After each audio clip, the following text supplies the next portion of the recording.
Hi, I'm Marily Gomez, and I will be reading an excerpt from a short story called If I Didn't See It, It Didn't Happen, and answering some questions for Service 95 Book Club.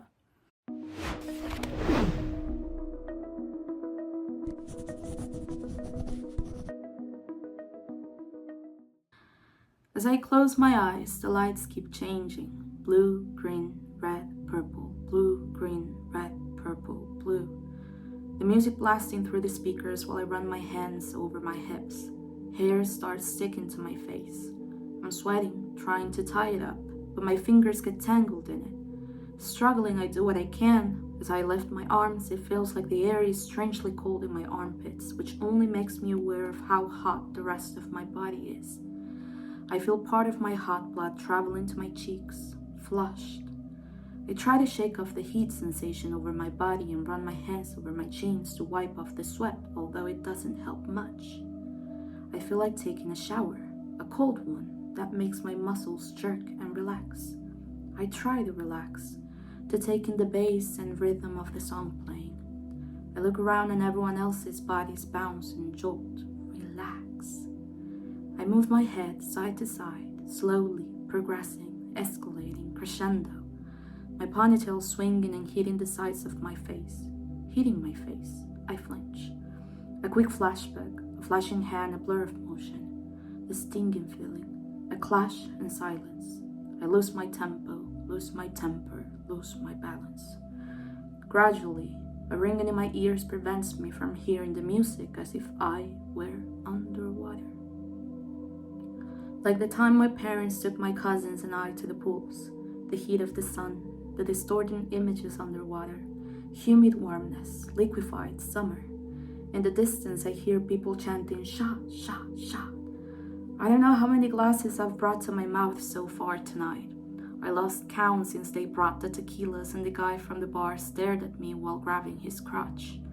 I look for him again, but I can't find him. Maybe he's gone. Something in my gut tells me that I should go home. Be gone. Be gone. Escape from the closed space and allow myself to breathe clear air, feel the breeze, free my mind with ease. Black specks start to pop up in my vision and I stumble while trying to walk more than a few steps. I try to hold myself by grabbing Seva's shoulder so as not to lose balance and make a fool of myself. He must be laughing. I can't hear a thing for a few minutes, but I read his lips. Everything okay? For a second, worry crosses his eyes. I signal okay with a hand and readjust my posture. I sway a bit. I'm like a ship sailing in the open sea when it rains. No, when there's a storm. Like when lightning strikes and the sky trembles, so does the ground and the concrete of the walls. Blue walls, green, red, purple, blue, green, red, purple, blue. The last time I came here, they only played shitty music. The DJ was an old bearded man who looked like that guy who got exposed on social media. The one who hit his girlfriend. The singer. Sinner. Bastards. All those men who hit their girlfriends. Like my ex-boyfriend, like my neighbor's boyfriend, like my friend's boyfriend, like my boyfriend's boys and friends. I feel a breeze in my ear and my whole spine shivers. I sense the vibrations of a voice, but I can't decipher what the hell it says. I turn around and Savas looks at me with a so face. I blank out, my mind blank, a strange expression, blank, bare, empty, white. Why do we associate emptiness with the color white? Was it a color after all, or not? It still annoys me that I couldn't wear a white dress for my first communion, but a robe instead. Those pictures are ugly, and my mom still has them hanging in the living room. I move my hands to let him know that I can't hear. Savas grabs me and screams in my ear that we should go to the bar for more drinks.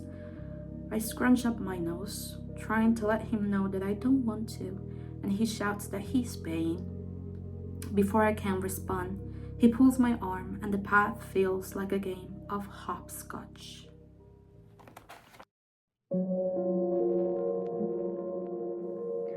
Your work often experiments with form and structure. Do you plan this from the beginning or does it emerge organically as you write?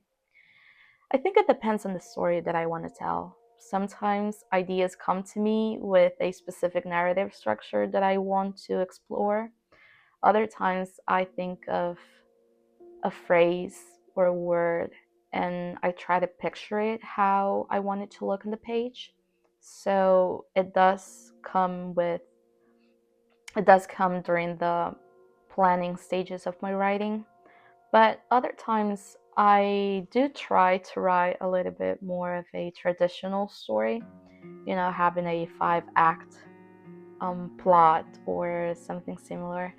And I always go back to that first draft and try to see how can I enhance the reader's experience, whether it is with different text formats like a radio transcript or a fictional news article or something that makes the world realistic or that can help me explore and tackle difficult themes or complex characters. And in a way, I try to play with language because that's something that I love to do. And experimenting with form and structure is really helpful for that. So yeah, it depends on the type of story. Much of your writing is rooted in Guatemala. What draws you to this setting and why is it important in your work? I was born and raised in Guatemala. I did my undergrad there. I studied communication and literature, and my first language is Spanish, so I think that language, culture, and my education have shaped the way that I view literature and how I write. So that's why it is so important, and I think there are a lot of stories that should be told, that they deserve to be read, and they are stories from the place where I grew up in. Do your influences come more from literature, or do you draw inspiration from other places like music, film, or conversations? I do like to see writing as an interdisciplinary art because everything that happens in the world, everything that you consume, speaking of art and media, can be an inspiration for writing a story. Specifically, talking about conversations, I have written a lot of short stories and a lot of pieces that come from conversations with my own friends. And I do think that sometimes as writers, there's a little bit of us in every story that we write. And as human beings, there's a lot of everyone around us in ourselves. So that somehow makes it that our writing has a little bit of ourselves and everyone else in it. So that's a fun way to look at inspiration, I believe. What advice would you give to emerging writers, especially those interested in blending languages or pushing the boundaries of traditional storytelling? This is a good question.